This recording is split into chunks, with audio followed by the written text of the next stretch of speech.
আমাদের নবী মোহাম্মদ সাল্লাল্লাহু আলাইহি সাল্লাম বলেন, আমি বৃহস্পতিবার সোমবার সিয়াম থাকি এই জন্য যে সাপ্তাহিক রিপোর্ট পাপ নেকি পেশ করা হয় এই 2 দিনে আল্লাহর কাছে। আর আমি চাই যে আমার যখন রিপোর্ট আল্লাহ দেখবেন তখন দেখুক যে আমি রোজা আছি। এই কারণে আমি বৃহস্পতিবার এবং সোমবার সিয়াম থাকি। তিনি বলেন, আমি শাবান মাসে বেশি বেশি সিয়াম থাকি কেন? বাৎসরিক রিপোর্ট পেশ করা হয় শাবান মাসে, তবে তার জানা ছিল না সেই দিন কোন দিন। সেই দিন ধরার জন্য তিনি বেশি বেশি সিয়াম থাকতেন। তিনি চাইতেন যে আমার বাৎসরিক রিপোর্টের সময় আল্লাহ দেখুক যে আমি সিয়াম আছি। যদিও ভারত, বাংলাদেশ, পাকিস্তানের মাঝাবি ভাই আলেম ওলামাগণ কিভাবে তারা জেনে নিলেন সেদিন নাকি 15ই শাবান। তবে এটা আল্লাহর নবীর জানা ছিল না।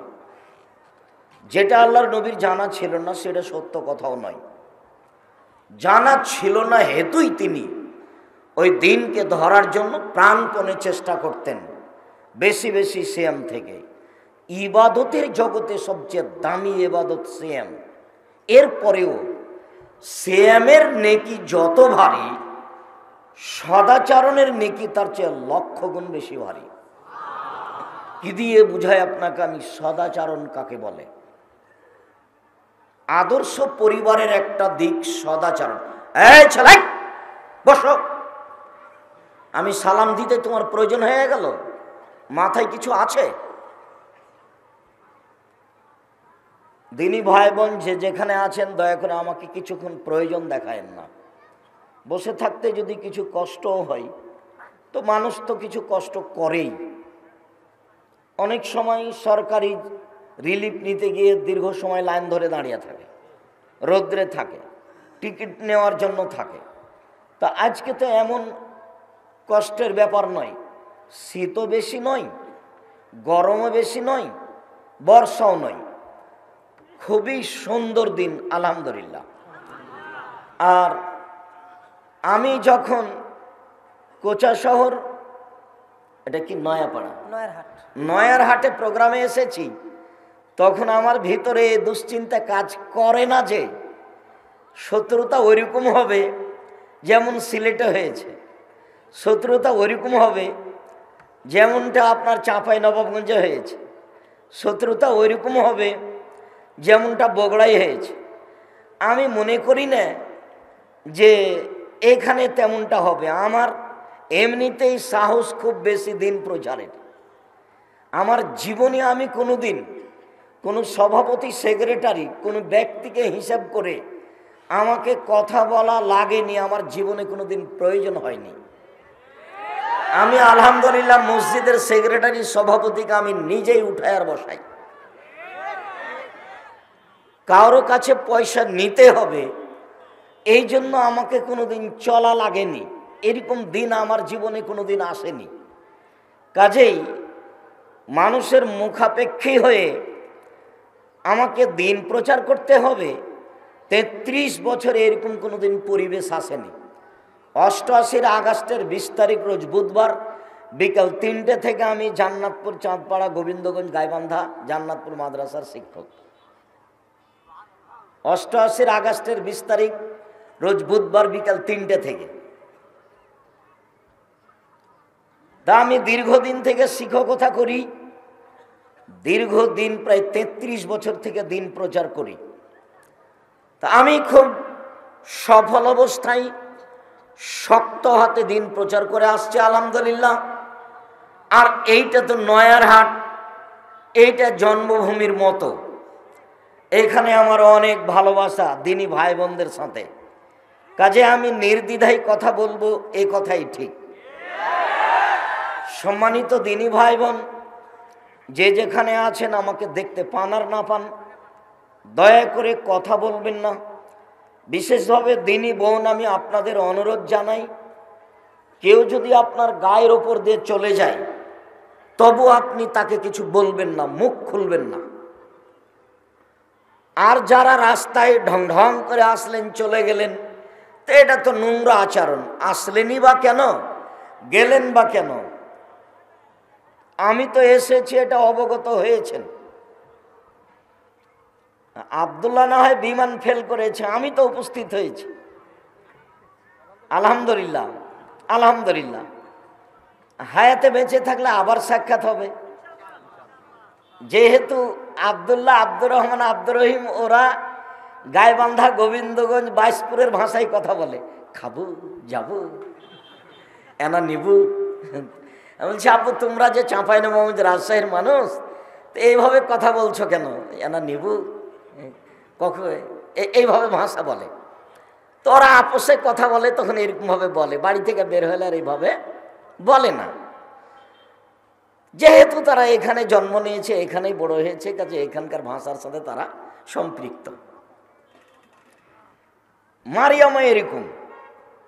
মারিয়াম বড়টা হলো মারিয়াম, মারা গেছে। তারপর আব্দুল্লাহ, তারপর আব্দুর রহিম, তারপর আব্দুর রহমান, তারপর আব্দুর রহিম, তারপরে মারিয়াম, যেটা কিং মালিক সৌদ রিয়াদ বিশ্ববিদ্যালয়ে পড়াশোনা করে। আর যেটা ওর ছোট আরিবা, ও 10 বছরও আমাদের সাথে থাকে। আপনাদের ভালোবাসার উপরে আল্লাহ অনেক ভালোবাসা দেখিয়েছেন, আলহামদুলিল্লাহ।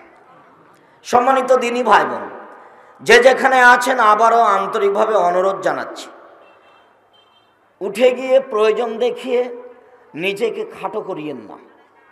ইবাদতের জগতে সবচেয়ে দামি ইবাদত সিয়াম, এ কথাই ঠিক।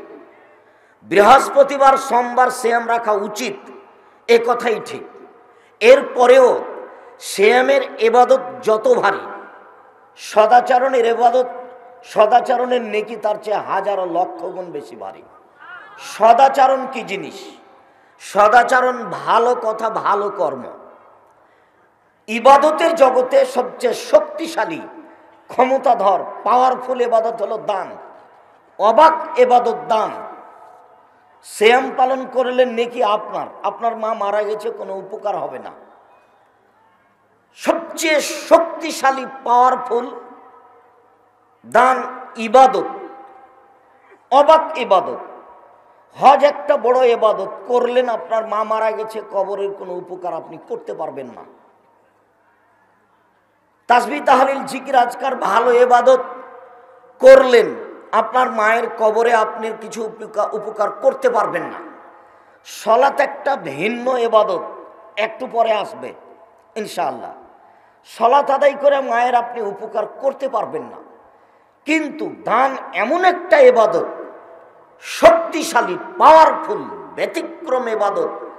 আপনি আপনার মায়ের নামে দান করলেন, কবরের শাস্তি বন্ধ হয়ে যাবে। ব্যতিক্রম শক্তিশালী ইবাদত হলো দান। ইন্না সাদকাতা তুতফিল খাতিয়াতা কামা ইতফিল মাউন নারা। দান মানুষের পাপকে মিটিয়ে দেয়, পানি যেমন আগুনকে নিভিয়ে দেয়। ইন্না সাদকাতা সিররে তুতফিল গাজাওয়ার রাব্বে। গোপনে মানুষ দান করলে আল্লাহ যে তার উপরে রাগ করে ক্ষেপে আছেন, এইটা মিটে আল্লাহ ঠান্ডা হয়ে যান। দান একটা ভিন্ন ধরনের ইবাদত।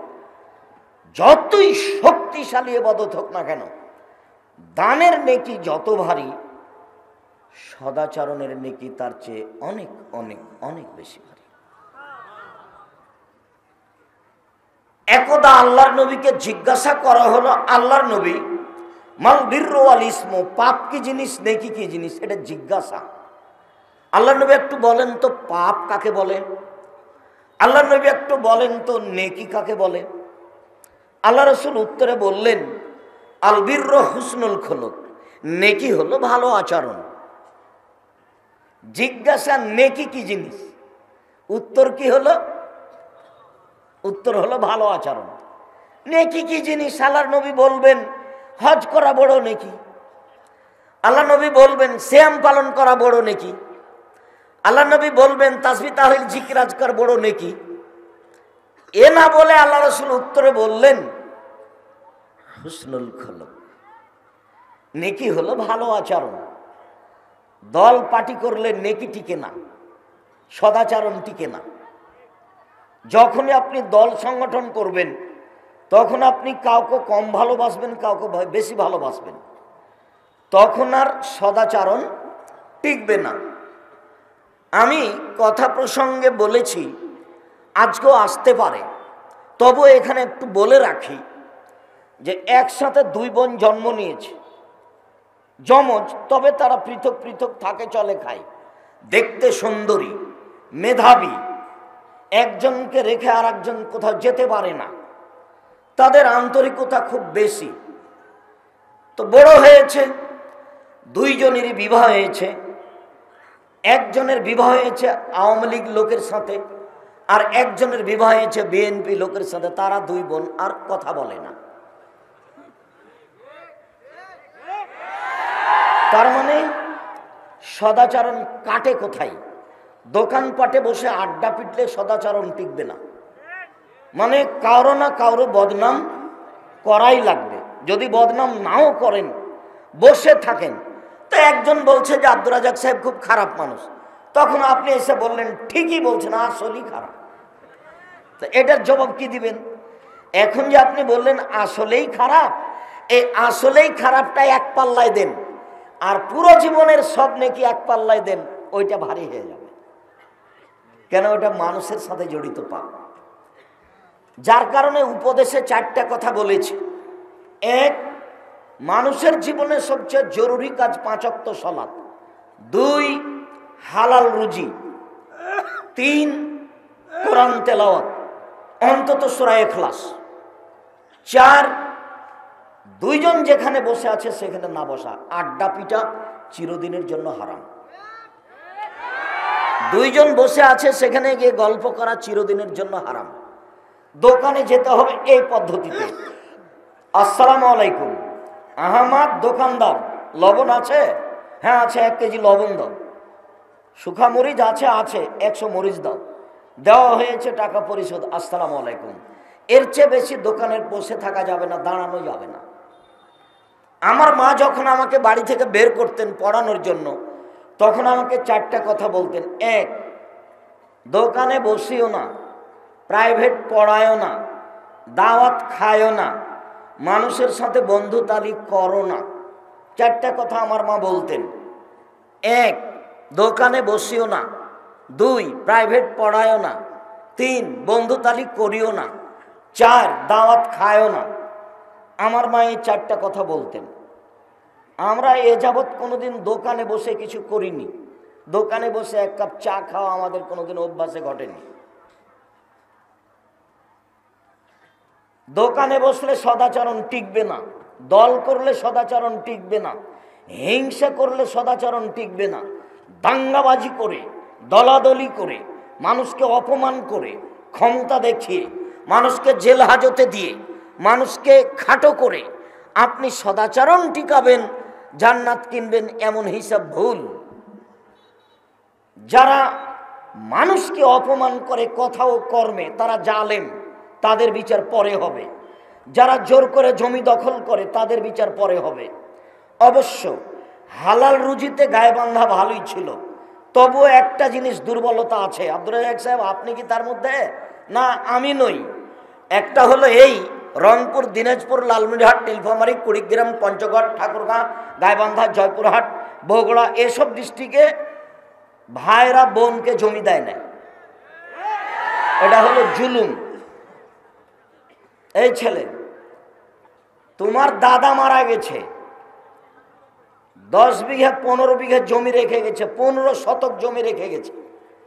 তোমার ফুফু নিবে 5 শতক আর তোমার বাপ নিবে 10 শতক। তুমি কি বলতে পারো যে আমার বাপ সকালে নিবে, আমার ফুফু বিকালে নিবে? সকাল বিকাল যদি অনুমতি না থাকে, তো তোমার দাদা 10 বছর হলো মরা, এখন পর্যন্ত তোমার বাপ তোমার ফুফুকে জমি দেয়নি। তোমার ফুফু, তোমার বাপ কুকুর শ্রীগালের চেয়ে খারাপ। আমি আব্দুর রাজ্জাক যদি প্রমাণ করতে না পারি, আমার জীবন আমি বক্তব্য রাখবো না। আমার বাপকে আমি কবর দিয়ে বাড়িতে এসে জমি ভাগ করেছি, তারপরে খাওয়া দাওয়া। যদি যে জমি আমরা চিনি না, আমি টুকটাক দেখেছি, আমার ছোট ভাই দেখেইনি। জমি জায়গা আমার দোলা ভাই, বোনের স্বামীরা চাষাবাদ করে খায়, অন্য মানুষে খায়। আমরা 2 ভাই, আমার ছোট ভাই বরিশাল মডেল কলেজের শিক্ষক, সরকারি কলেজের, আর আমি তো রাস্তাঘাটে ঘুরি। মাঝে মধ্যে বাইশপুর, গাইবান্ধা, গোবিন্দগঞ্জ আসি, মাঝে মধ্যে রাস্তাঘাটে ঘুরি, চাঁপাইনবাবগঞ্জ যাই, বেকার মানুষের মধ্যে। সম্মানিত দিনী ভাই বোন, বলছিলাম এটা একটা জুলুমের অন্তর্ভুক্ত। যারা জালেম তাদের বিচার পরে হবে, আপনি মনে রাখবেন। গাইবান্ধার এই নীতি দূর করতে হবে। কোনো মানুষ যৌতুক নিয়ে ছেলে মেয়ের বিবাহ দিতে পাবে না, যৌতুক চিরদিনের জন্য হারাম। যৌতুক আগামীকাল সন্ধ্যা হতে হতে ফেরত দিতে হবে। বাপ বেটা ভিক্ষে করে খাওয়া বহুদিন বলা আছে, ভিক্ষে করে খাওয়া কেন? ব্যবসা করে খাওয়া, ব্যবসা করতে না পারলে দিন মজুরি করে খাওয়া। যদি পাশে কোথাও কাজ না পাও, মহিমাগঞ্জ ট্রেন স্টেশন কাছে আছে, এখানে গিয়ে মানুষের ব্যাগ বকচা তুলে দিও।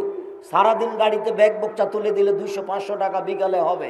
এদের রুচি উপার্জন করো, 24 ঘন্টার মধ্যে শ্বশুরের টাকা ফেরত দিতে হবে। বাপ বেটা ভিক্ষুক সেজেছ, তুমি আর তোমার বাপ দুইজনই কাপুরুষ মানুষ। দেখো তোমার বাপের মুখখান কালো হয়ে আছে, তোমার বাপের মুখখান একটু তাকিয়ে দেখো। আমার নিজের শ্বশুর বাড়ি গাইবান্ধা, গোবিন্দগঞ্জ, বাইশপুর, জান্নাতপুর। বড় ছেলের শ্বশুর বাড়ি বগুড়া, মেজে ছেলের শ্বশুর বাড়ি সাঘাটা, সবাই পাশে আছে। কেউ যদি কোনোদিন প্রমাণ করতে পারে যে আব্দুর রাজ্জাক সাহেব একটু ইশারা করছিল, জীবনে আমি আর বক্তব্য দেব না। ছোট হয়ে চলতে হবে, এরকম পরিবেশ আমার কোনোদিন ঘটেনি, ভবিষ্যতে যেন কোনোদিন না ঘটে। আল্লাহ তুমি কবুল করো। সম্মানিত দিনী ভাই বোন, সদাচরণ টিকে না দল করলে, সদাচরণ টিকে না হিংসা করলে, সদাচরণ টিকে না এইভাবে মানুষের প্রতি জুলুম করলে, সদাচরণ টিকে না খারাপ আচরণ করলে। সদাচরণ কি জিনিস? 1 মিনিট।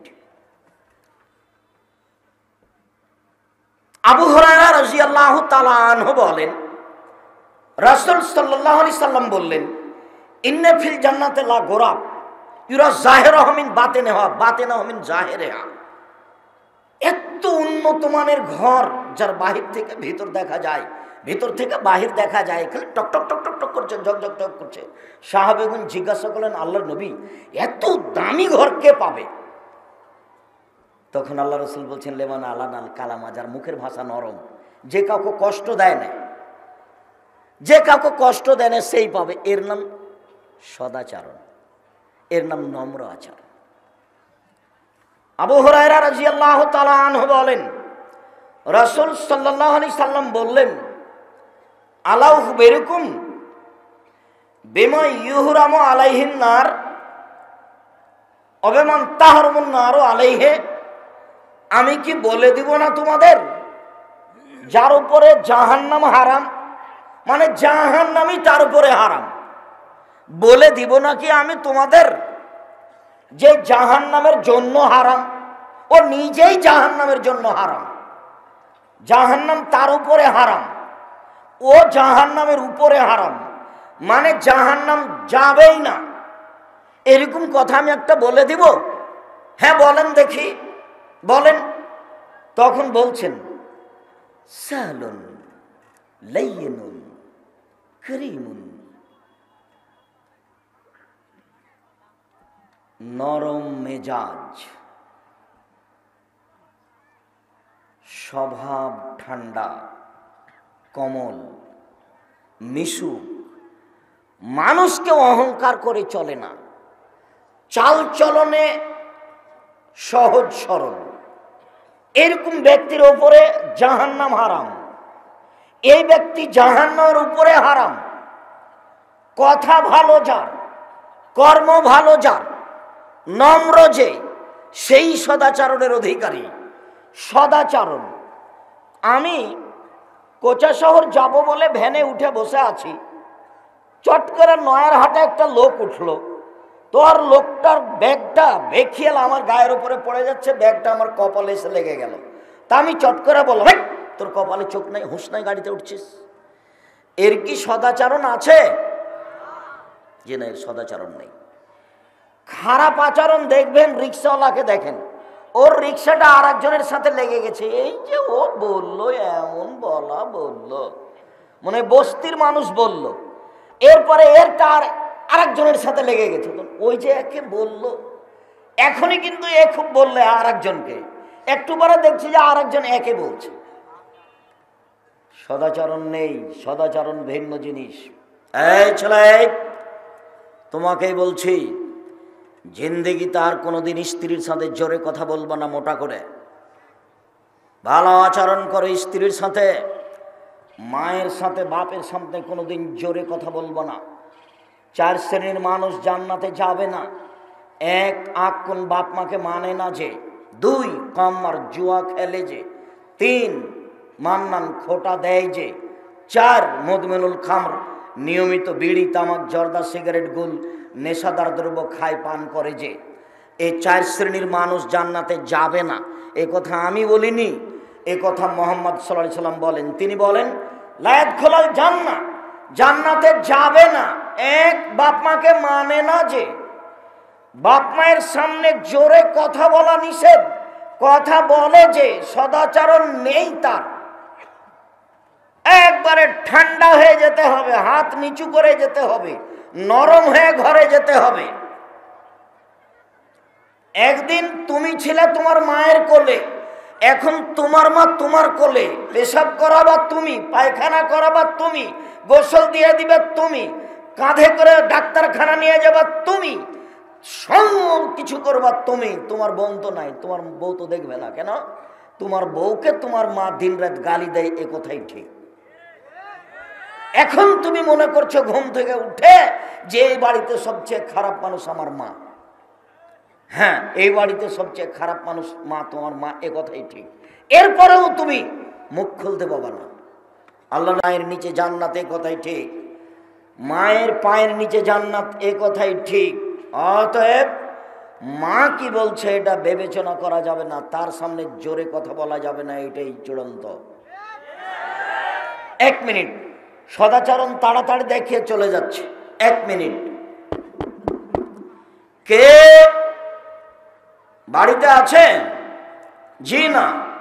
কোথায় গেছে? শিকার করতে গেছে। কখন আসবে? সন্ধ্যায় আসবে। কেমন আছো? খুব একটা ভালো নেই। ওহো, আচ্ছা ঠিক আছে, আসলে সালাম দিও, চৌকাঠ পরিবর্তন করতে বলিও।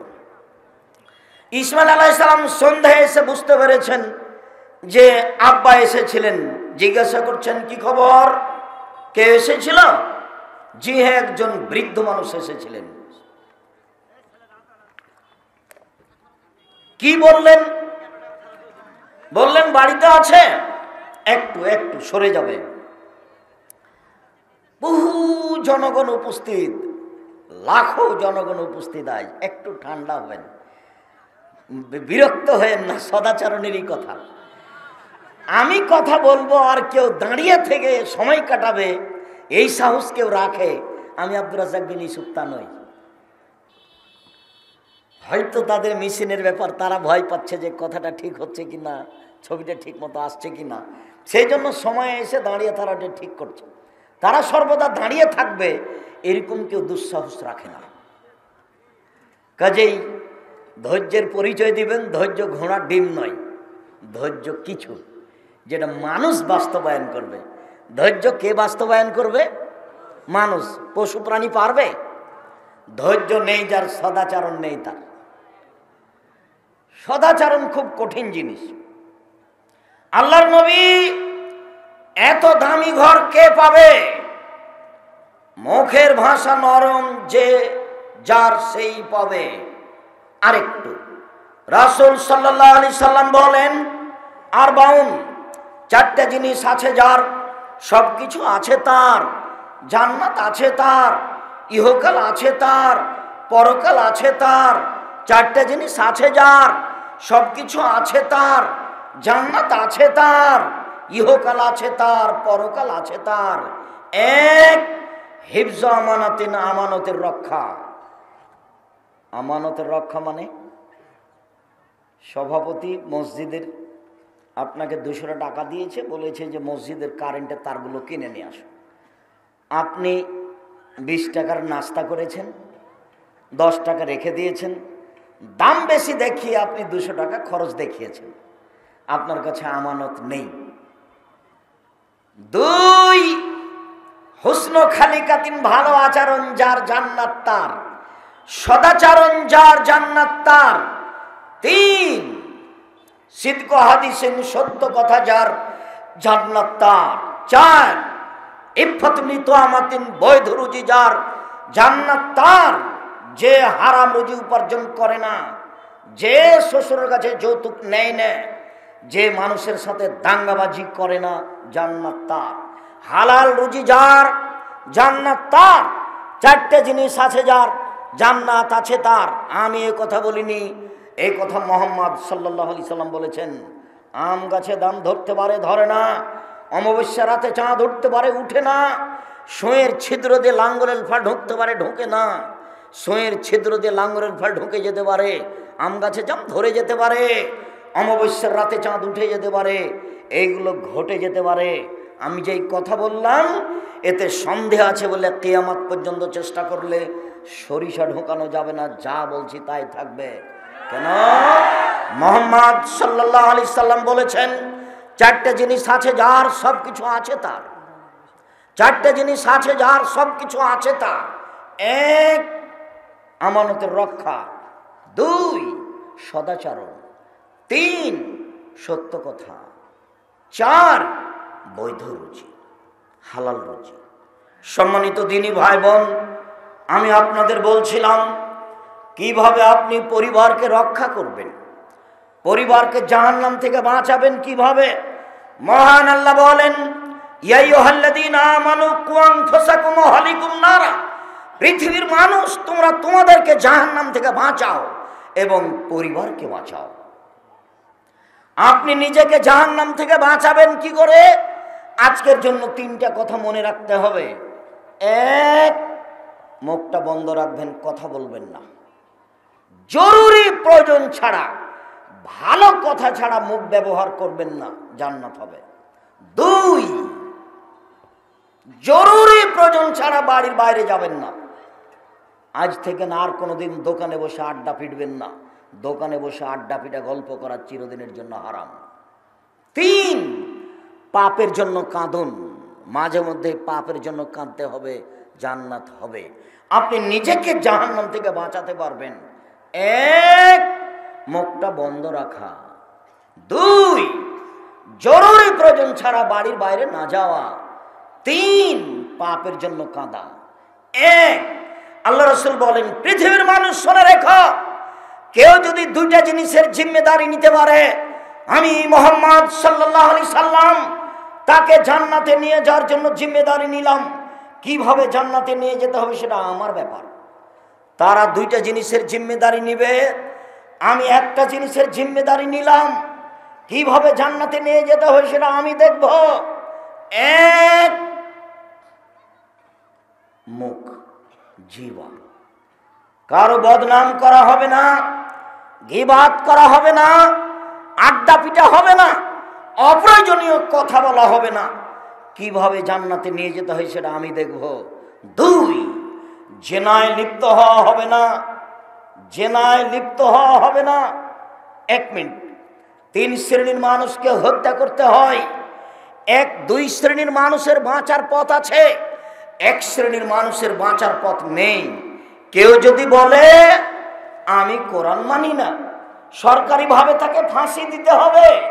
ফাঁসির মঞ্চে নিয়ে যাওয়া হয়েছে, ফাঁস গলায় দেওয়া হয়েছে, তখনও বলছে ভুল হয়েছে, আমার ভুল হয়েছে, ভুল হয়েছে। কোরআন মাজিদ আল্লাহর বিধান, আমি কোরআন মানি, তার গলা থেকে ফাঁস নামিয়ে দিতে হবে। তবে অপরাধ করেছিল যে অপরাধের ফলাফল ফাঁসি। দুই, কেউ যদি কাউকে হত্যা করে তাহলে তার বাপ মা তাকে হত্যা করবে। আপনি যদি আমাকে হত্যা করেন, আমার বাপ মা আপনাকে হত্যা করে নিবে। এইটাই নাম কেসাস। সরকারিভাবে আপনাকে ফাঁসির মঞ্চে দেওয়া হয়েছে, ফাঁসি, ফাঁস টান টান। আমার বাপ মা চিৎকার করে বলছে না না না না, থাক থাক, আমরা কেসাস মাফ করে দিলাম, আমরা কেসাস নিব না, মাফ করে দিলাম। তাকে ফাঁসির মঞ্চ থেকে নামিয়ে নিতে হবে, সে বেঁচে গেল। তিন, বিবাহ করার পরে যদি কেউ জেনায় লিপ্ত হয় তারও ফাঁসি হবে সরকারিভাবে। তাকে বাঁচানোর পৃথিবীতে কোনো পথই নেই।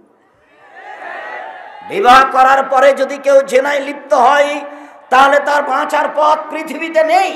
এদেশের লাখো দুলা ভাইকে সরকারিভাবে হত্যা করতে হবে যারা সেলিকার সাথে জেনায় লিপ্ত হয়েছে। এদেশের লাখো ভাবিকে হত্যা করতে হবে, ইট ঢেল পাথর দিয়ে মেরে ফেলতে হবে। যারা ভাবির সাথে জেনায় লিপ্ত হয়েছে, এদেশের লাখো পুরুষ নারীকে ইট ঢেল পাথর দিয়ে মেরে ফেলতে হবে। যারা বিবাহ করার পরে জেনায় লিপ্ত হয়েছে, তাদের বেঁচে থাকার পৃথিবীতে কোনো পথই নেই। আল্লাহ ক্ষমা করবেন, কান্নাকাটি করে ক্ষমা চাইলে সেটা ভিন্ন কথা, তবে আপাতত তাকে জানতে হবে বেঁচে থাকার তার কোনো সুযোগ নেই। সম্মানিত দিনী ভাই বোন, কথা প্রসঙ্গে একটু কথা, তুমি গ্রামে দিয়ে বাস্তবতা দেখাচ্ছি। গ্রামের সম্প্রদায়ের একজন মহিলা আসলো, এসে বলছে তাহির নিয়া রাসূলুল্লাহ, আল্লাহ রাসূল আমাকে পবিত্র করেন। আল্লাহর নবী বললেন ইরজি, বাড়ি ফিরে যাও, আস্তাগফিরুল্লাহ, আল্লাহর নিকটে ক্ষমা চাও, ও তুবি ইলাইহি, তুমি তওবা করো, তোমার পাপ ক্ষমা হয়ে যাবে। মহিলাটি বলছে আতুরাদ্দিনে কামার আদাত্তাবিন মাইজিবনে মালিক, আরে আপনি আমাকে সেভাবে ফিরিয়ে দিতে চাচ্ছেন? মাইজিবনে মালিকের বিচার না করে যেভাবে ফিরিয়ে দিচ্ছিলেন, ওয়ান্না হবলা মিনাজ জিনা, আমার পেটে অবৈধ সন্তান রয়েছে, দয়া করে আমাকে ফিরিয়ে দেন না, বিচার করে দেন। আল্লাহ রাসূল বললেন আচ্ছা ঠিক আছে, এর যেই হত্যা তালে দি, বাড়ি চলে যাও, যেদিন বাচ্চা প্রসব হবে সেদিন আসো, বিচার করে দিব। মহিলা বাড়ি চলে গেল, সন্তান জন্ম নিয়েছে, মুসলিম গ্রন্থে এসেছে সবেমাত্র বাচ্চা প্রসব হয়েছে, সেই বাচ্চাকে ন্যাকড়ায় জড়িয়ে নিয়ে এসে রাসূলের দরবারে বলছে আল্লাহ রাসূল, দেখেন বাচ্চা প্রসব হয়েছে, বিচার করে দেন। দৃশ্য দেখে আল্লাহ রাসূল বললেন এর যেই বাড়ি ফিরে দাও, ফারজাই হে, বাচ্চাকে দুধ খাওয়াও, হাত্তা তাত্তেমি হে, যেদিন বাচ্চা দুধ ছেড়ে দিবে সেই দিনে আসো, বিচার করে দিব। মহিলা বাচ্চা নিয়ে চলে গেল, 2 বছর যাবৎ বাচ্চাকে দুধ পান করালো। বাচ্চা মায়ের দুধ খাবে 2 বছরের পরেও, 2 বছর 3 বছর 4 বছর খাবে, কোনো সমস্যা নেই। দুধ মা প্রমাণ করার জন্য 2 বছরের সময়সীমা। 2 বছর পরে বাচ্চা নিয়ে বিচারালয়ে উপস্থিত, বাচ্চার হাতে এক টুকরা রুটি রয়েছে, বাচ্চা খাদ্য খেতে পারে। এসে বলছে আল্লাহর নবী, এই দেখেন বাচ্চা খাদ্য খেতে পারে, বিচার করে দেন। আল্লাহর নবী বাচ্চাটাকে একজন মুসলমানের হাতে সমর্পণ করলেন, বললেন সঙ্গী সাথী এই যাবো বিহা, তোমরা একে মাঠে নিয়ে যাও, অহফরেলা সদরেহা, মাঠে নিয়ে গিয়ে গর্ত খুঁড়ে বুক পর্যন্ত পুঁতে দাও, ফারজে মুহা, এরপরে তোমরা ইট ঢেল পাথর দিয়ে চতুর্দিক থেকে তাকে মেরে ফেলো। সাহাবীগণ বলছেন আমরা তাকে মাঠে নিয়ে গেলাম, গর্ত খুঁড়ে বুক পর্যন্ত মাটিতে পুঁতে দিলাম, চতুর্দিক থেকে ইট ঢেল পাথর মারতে লাগলাম। খালিদ বিন ওয়ালিদ বলেন একটা পাথর আমি তার মুখের উপরে মারলাম, ফাতানাজ্জাহা দামুল ওয়াজহি খালিদ, পাথরটা মুখে লেগে মুখ ফেটে রক্ত ছিটে খালিদের গায়ে লাগলো। ফাসাবাহা, খালিদ তাকে গালি দিয়ে বসলেন ছি ছি, একজন জেনাকারিনী মহিলার গায়ে রক্ত আমার গায়ে লাগলো, এরকম কথা তিনি বললেন। আল্লাহ রাসূল বলেন মাহলেন খালিদ, খালিদ থামো, তুমি তাকে গালি দিও না, তাওবাতান লা তাবাসাহু মাকসাল্লাহ গফরালাহু। এই মহিলা এত ক্ষমা ভিক্ষা চেয়েছে, আল্লাহর দরবারে এত কান্নাকাটি করেছে, সারা মদিনার সমস্ত লোকের উপরে যদি এই তোবা ভাগ করে দেওয়া হয়, সবার পাপ ক্ষমা হয়ে যাবে। শোনো খালিদ, বড় থেকে বড় পাপী যদি এইভাবে তোবা করে তাহলে তার পাপ ক্ষমা হয়ে যাবে। খালিদ তুমি তাকে গালি দিও না। আল্লাহ রাসূল তার জানাজা করলেন, কাফন দাফন করলেন, কিন্তু আল্লাহ রাসূল তাকে বলতে পারলেন না যাও তোমার পাপ ক্ষমা হয়ে গেছে, তোমার বিচার হবে না, এই কথা তিনি বলতে পারলেন না। তার মানে বিবাহ করার পরে জেনায় লিপ্ত হলে তাকে বাঁচানোর কোনো পথ পৃথিবীতে নেই। সম্মানিত দিনী ভাই বোন, বলছিলাম পৃথিবীর মানুষ 2টা জিম্মেদারি নাও, আমি তোমাকে জান্নাতে নিয়ে যাওয়ার জন্য জিম্মেদারি নিলাম। 1, মুখ কন্ট্রোলে রেখো, 2, জেনায় লিপ্ত হয়েও না, কিভাবে জান্নাতে নিয়ে যেতে হয় সেটা আমি দেখব। 1 মিনিট। রাসূল সাল্লাল্লাহু আলাইহি ওয়াসাল্লাম বলছেন সঙ্গী সাথী বলতে পারো মানুষকে পিছন দিক থেকে ধাক্কা মেরে জাহান্নামে নিক্ষেপ করে কি? সঙ্গী সাথী বলতে পারো মানুষকে পিছন দিক থেকে ধাক্কা মেরে জাহান্নামে নিক্ষেপ করে কি? সঙ্গী সাথী বলতে পারো মানুষকে পিছন দিক থেকে ধাক্কা মেরে জাহান্নামে নিক্ষেপ করে কি? এ কথা বলতে বলতেই ফাঁকা জেলে সানাহু, জিভাটা ধরে নিয়েছেন। জিভা মানুষকে পিছন দিক থেকে ধাক্কা মেরে জাহান্নামে নিক্ষেপ করে। সম্মানিত দিনী ভাই বোন, মহান আল্লাহ বলেন তোমরা নিজেদেরকে জাহান্নাম থেকে বাঁচাও, পরিবারকে জাহান্নাম থেকে বাঁচাও। সম্মানিত দিনী ভাই বোন,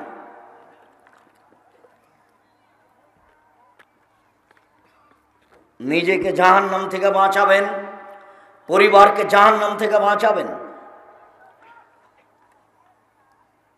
যারা সহযোগিতা চাচ্ছে তারা মনে হয় খুব বেশি পয়সা খরচ করে ফেলেছে, যার কারণে বারবার আমাকে বলছে যদিচ এই প্রোগ্রাম আর দাওয়া এলাল্লাহ, আর দাওয়া এলাল্লাহ মানে এই দেশে সারা দেশ জুড়ে যারা মক্তব ভিত্তিক দাওয়াত দিতে যায়, শিক্ষা কার্যক্রম চালাতে চায়, তাদেরই এই প্রোগ্রাম। হঠাৎ একদিন দেখছি গাড়ির গায়ে লেখা আছে আর দাওয়া এলাল্লাহ। তো আমি বলছি আব্বু, আর দাওয়া এলাল্লাহ গাড়ির গায়ে লেখা আছে, এটা কি? বলছি আব্বু, আমি মনে করলাম আপনাকে দীর্ঘদিন থেকে আমি বক্তব্য দিতে দেখছি, আর আমি দারুল উলুম দেওবন্দে পড়াশোনা করেছি, মদিনা বিশ্ববিদ্যালয়ে পড়াশোনা করেছি, লন্ডনে পড়াশোনা করেছি, আমি ইটালি ইউরোপ ঘুরে দেখেছি। তাতে দেখেছি যে ইহুদি খ্রিস্টান জ্ঞান বিক্রি করে আমাদেরকে কাজে লাগিয়ে রেখেছে, আমরা দিন মজুর। ওরা জীবিকা নির্বাহ করে জ্ঞান বিক্রি করে, বিদ্যা বিক্রি করে, আর আমরা তাদের দিন মজুর হিসাবে কাজ করি। তা আমার মাথায় জাগলো জ্ঞান কিভাবে অর্জন করতে হবে, এর মাঠে আমি আগে এই ব্যাপারে আমি আগে মাঠে নামব। তাতে আমি সিদ্ধান্ত নিলাম সারা দেশ জুড়ে শিক্ষা কার্যক্রম এবং দাওয়াতি কার্যক্রম মসজিদ ভিত্তিক করব ইনশাআল্লাহ। আমি বললাম আব্বু, সিদ্ধান্ত তোমার ঠিক, আমি 33 বছর যাবৎ দাওয়াত দিয়ে আসছি, আমার কথা মানুষ মেনে চলে, এ কথাই ঠিক। কোটি মানুষ প্যান্টটা কেটে টাকনুর উপরে করেছে, কথাই ঠিক। কোটি মানুষ তার পরিবারকে সুন্দর করেছে, পর্দায় নিয়ে এসেছে, এ কথাই ঠিক। হাজারো কোটি মানুষ বাড়িতে ছবি মূর্তি ভেঙে ফেলেছে, এ কথাই ঠিক। হাজারো পুরুষ নারী দাড়ি ছেড়েছে, পুরুষেরা নারীরা পর্দা করেছে, এ কথাই ঠিক। এরপরে আমি সমাজের সাথে মিলে আছি। সমাজ ঠান্ডার সিজনে বক্তব্য দেয়, গরমের সিজনে দেয় না। আমিও ঠান্ডার সিজনে বক্তব্য দিই, গরমের সিজনে দিই না। তাহলে আমিও কি সিজনাল বক্তা? তাই তো আব্বু, জনগণ টাকা চেয়ে নিয়েছে, আমি টাকা চেয়ে নিইনি, তবে মানুষে দিয়েছে, তখন আমি টাকা নিয়েছি, কোনোদিন টাকা না করিনি। তাহলে আমিও কি সিজনাল বক্তা? আব্বু, আমি যখন কোনো প্রোগ্রামে গেছি সেখানে দেখেছি দোকানপাট, বাড়ি ঘর, পুরুষ নারী, দুলাভাই ভগ্নিপতি বোন, বাড়ি ভর্তি একাকার। কিসের দিন প্রচার আর কিসের দাওয়াতি কাজ চলছে? সারাদিন মেলা, হিন্দুদের মেলার মতো। তাহলে কি আমিও পরিস্থিতির সাথে মিশে আছি? আব্বু, তুমি ঠিক সিদ্ধান্ত নিয়েছ, মসজিদ ভিত্তিক এদেশে শিক্ষা কার্যক্রম চালু করতে হবে, দাওয়াতি কাজ চালু করতে হবে। ইনশাল্লাহ আমি তোমার সাথে আছি। এই দেশের মাটিতে শিক্ষা কার্যক্রম মসজিদ ভিত্তিক একদিন পুরো দেশে গড়ে উঠবে, ইনশাল্লাহ গড়বেই গড়বে। সেই সুবাদে আজকে কোচা শহর নয়ার হাটে আদ-দাওয়া আল্লাহর পক্ষ থেকে এই প্রোগ্রাম, আমি আদ-দাওয়া আল্লাহর প্রোগ্রামে এসেছি। আপনাদের প্রোগ্রামে আমি দাওয়া আল্লাহর প্রোগ্রামে এসেছি। সম্মানিত দিনী ভাই বোন, আমার মনে বড় সাধ, আমি এই দেশের মাটিতে উন্নত মানের প্রতিষ্ঠান গড়বই গড়ব ইনশাআল্লাহ, যেখানে ছেলে মেয়ে বাংলা, ইংরেজি, আরবি উন্নত মানের শিক্ষা অর্জন করে জাতির অন্যায়ের বিরুদ্ধে লড়বে, মুখে কলমে মিডিয়ায় লড়বে ইনশাআল্লাহ। সেটাই জামিয়া সালাফিয়া, শিরক মুক্ত প্রতিষ্ঠান জামিয়া সালাফিয়া, বিদআত মুক্ত প্রতিষ্ঠান জামিয়া সালাফিয়া, দল মুক্ত প্রতিষ্ঠান জামিয়া সালাফিয়া, হিংসা মুক্ত প্রতিষ্ঠান জামিয়া সালাফিয়া, বিদআত মুক্ত প্রতিষ্ঠান জামিয়া সালাফিয়া, দলাদলি এবং হিংসা বিদ্বেষ এইসব কিছু মুক্ত প্রতিষ্ঠান জামিয়া সালাফিয়া, দেশের সর্ববৃহৎ সর্বোচ্চ প্রতিষ্ঠান জামিয়া সালাফিয়া। এই জামিয়া সালাফিয়া প্রায় 5000 ছেলে মেয়ে পড়াশোনা করে। 410 জন এতিম আছে, 300 জন শিক্ষক শিক্ষিকা আছেন, যাদের প্রতি মাসে বেতন লাগে 32 লক্ষ। বিদেশি শিক্ষকদের প্রতিষ্ঠান ভরপুর। কিছুক্ষণ আগে যিনি কথা বলছিলেন তাকে বুঝতে পারছিলেন না, সাজে খাটো হলে কি হবে। তাকে এদেশে লালন পালন করতে প্রতি মাসে প্রায় লাখের মতো খরচ হয়। অনেক বেতন, তাদের থাকা ভিন্ন, খাওয়া ভিন্ন। ওরা আমাদের হোটেলে খায় না, ওরা আমাদের সাথে খায় না। এরা ভিন্ন খায়, ভিন্নভাবে থাকে। এর নাম হাসানুল বান্না। ইন্ডিয়ার মানুষ জামিয়া সালাফে বানারসে পড়েছে, মদিনা বিশ্ববিদ্যালয়ে পড়েছে, এদের রেজাল্ট খুব ভালো। সামনে জানুয়ারিতে জামিয়া সালাফিয়া ডাঙ্গিপাড়া পাওয়া রাজশাহীতে 2 জন মদিনা বিশ্ববিদ্যালয়ের শিক্ষক শিক্ষকতা করবেন, তার নাম জামিয়া সালাফিয়া। আমার মনে বড় স্বাদ, আমি এই দেশের মাটিতে উন্নত মানের প্রতিষ্ঠান গর্বই করব ইনশাআল্লাহ। সেটাই জামিয়া সালাফিয়া। জামিয়া সালাফিয়া ডাঙ্গিপাড়া পাওয়া রাজশাহী, জামিয়া সালাফিয়া হাটাবাবির হাটাবো রূপগঞ্জ নারায়ণগঞ্জ ঢাকা, জামিয়া সালাফিয়া তেঘরা বিরল দিনাজপুর, জামিয়া সালাফিয়া 6 মাইল বাবুগঞ্জ বরিশাল। 4টা দেশে চলমান প্রতিষ্ঠান রয়েছে। জমি কিনা আছে আপনার চট্টগ্রামে, জমি কিনা আছে নোয়াখালীতে, জমি কিনা আছে সিলেটে, জমি কিনা আছে আপনার কুষ্টিয়ায়। এইসব জায়গায় অচিরেই জমি কিনা আছে ময়মনসিংহে। এইসব জায়গায় অচিরেই জামিয়া সালাফিয়া গড়ে উঠবে। এই দেশে জামিয়া সালাফিয়া নামে প্রতিষ্ঠান গড়ে ভরপুর করবো ইনশাআল্লাহ। সম্মানিত দিনী ভাই বোন, তারই একটি বড় শাখা হচ্ছে দাওয়ায়ে আল্লাহ। মনে রাখতে হবে আপনাদেরকে, দাওয়ায়ে আল্লাহ এবং জামিয়া সালাফিয়া কোনো বৈদেশিক পয়সাই চলে না, কোনো ব্যক্তি দিয়ে চলে না। আমি আর আপনি সাধারণ মানুষ, আমরাই সহযোগিতা করে থাকি। 10 টাকা, 20 টাকা, 50 টাকা, 500 টাকা, এরই মাধ্যমে জামিয়া সালাফিয়া চলে, এরই মাধ্যমে আর দাওয়ায়ে আল্লাহ চলে। সারা দেশ জুড়ে এরা এই মক্তব চালু করবে ইনশাআল্লাহ। মর্মে ছেলেরা আপনাদের হাতে সামনে আসলে নিম্নে 10 টাকা, ঊর্ধ্বে 50 টাকা, 500 টাকা, 100 টাকা দিয়ে তাদের সহযোগিতা করবেন। সম্মেলন কেন, এই কোচা শহরের নয়ারহাটের এই প্রোগ্রাম দিয়ে এই দেশে প্রত্যেকটা জেলায়, প্রত্যেকটা থানায়, প্রত্যেকটা গ্রামে আর দাওয়ায়ে আল্লাহ গড়ব ইনশাআল্লাহ।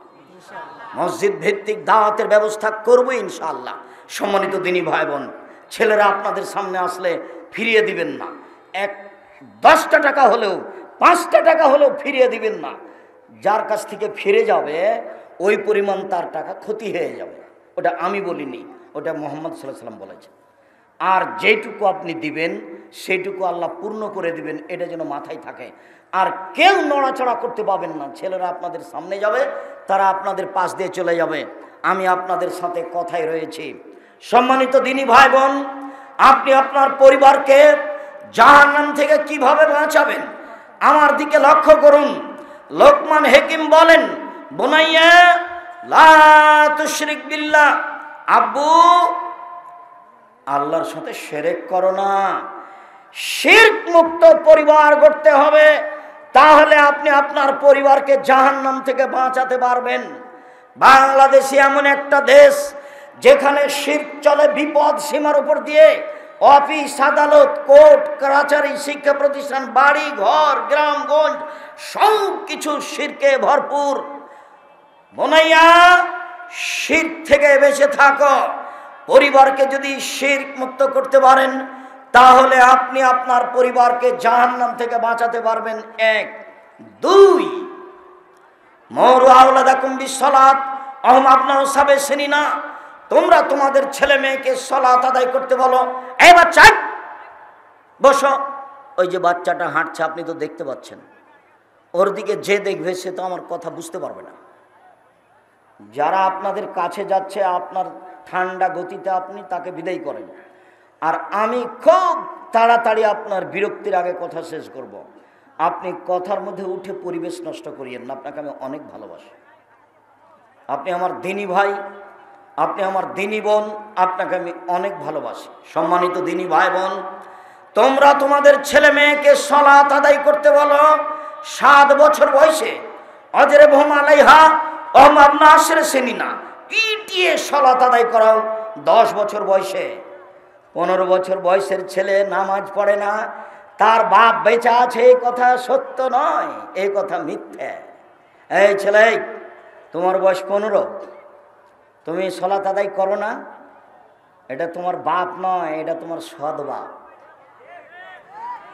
এটা তোমার চাচা। আমি যদি একে তোমার চাচা প্রমাণ করতে না পারি আমি জাতির সামনে বক্তব্য দেব না। আব্দুর রাজ্জাক সাহেব বলেন কি, আপনি আমার বাপকে আমার চাচা প্রমাণ করবেন কিভাবে?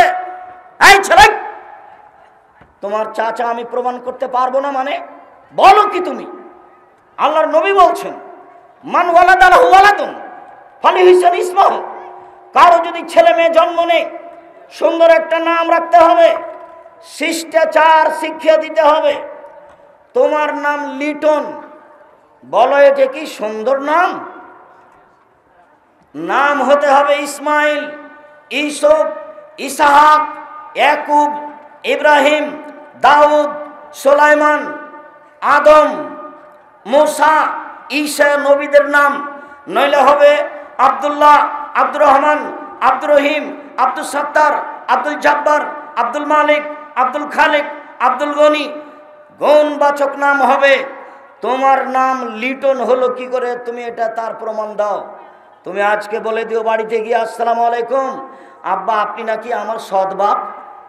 বলে দেখো দেখি কি বলেন উনি। তুমি বলে দেখো আপনি নাকি আমার চাচা। নইলে আমার নাম লিটন কেন? কোন হিসাবে আমার নাম লিটন হলো? তোমার বাপের বুঝানোর কোনো পথ আমার কাছে নেই। তোমার বাপ যদি আমাকে বুঝাতে পারে, আজ থেকে আমি জাতির সামনে সালাম দিয়ে চলে যাবো, আর কোনোদিন বক্তব্য দিতে আসবো না। একটা ছেলে আমার সাথে সালাম দিতে এসেছে, তার কানে ইয়ারফোন লাগা আছে। তুমি কি মনে করছো এর বাপ বেঁচে আছে? অসম্ভব হতে পারে না। আল্লাহর নবী বলছেন, আইনানে তাজনানে জেনা হুমান নাজর। দুই চোখের জেনা হচ্ছে চোখ দিয়ে দেখা। অলোজনানে জেনা হমল ইস্তেমা। দুই কানের জেনা হচ্ছে কান দিয়ে শোনা। অলিয়াজ জেনা হাল বাদশ। হাতের জেনা হচ্ছে হাত দিয়ে ধরা। আর রিজল জেনা হাল মাসি। পায়ের জেনা হচ্ছে পা দিয়ে চলা। জেনাল কালতা তামনা তাস্তাহি। অন্তরের জেনা হচ্ছে পরিকল্পনা করা। এগুলো সব জেনা। তাহলে এই ছেলেটার কানে ইয়ারফোন লাগা আছে, তার মা দেখতে পায়, তার বাপ দেখতে পায়। আসলেই কি সেটা মা? আসলেই কি সেটা বাপ? জন্ম দিতে পারলে মা হওয়া যায় না, প্রসাব করাতে পারলে মা হওয়া যায় না। নীতির নাম মা, নীতির নাম বাপ। সম্মানিত দিনী ভাই বোন, রাসূল সাল্লাল্লাহু আলাইহি সাল্লাম বলেন,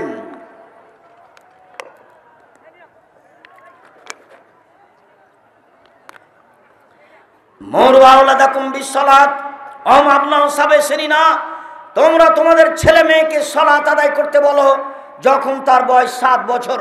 পিটিয়ে সালাত আদায় করাও যখন তার বয়স 10 বছর।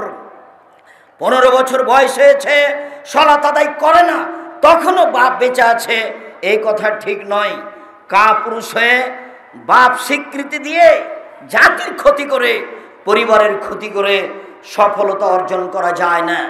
সম্মানিত দিনী ভাই বোন, 3 রাসূল সাল্লাল্লাহু আলাইহি সাল্লাম বলেন, একরাহুল কালামা কাবলাল ইশায়ে, একরাহুল নাওমা কাবলাল ইশায়ে, একরাহুল কালামা বাদাল ইশায়ে। আল্লাহর নবী এশার সালাতের পূর্বে ঘুমিয়ে যাওয়াকে ঘৃণা করতেন, এশার সালাতের পরে কথা বলাকে ঘৃণা করতেন। যেই পরিবারে এশার পরে গল্প হয়, যার ছেলে মেয়ে দোকানে বসে আড্ডা পিটে, যেখানে সেখানে বসে সময় কাটায়, এর পরিবার আদর্শ পরিবার নয়।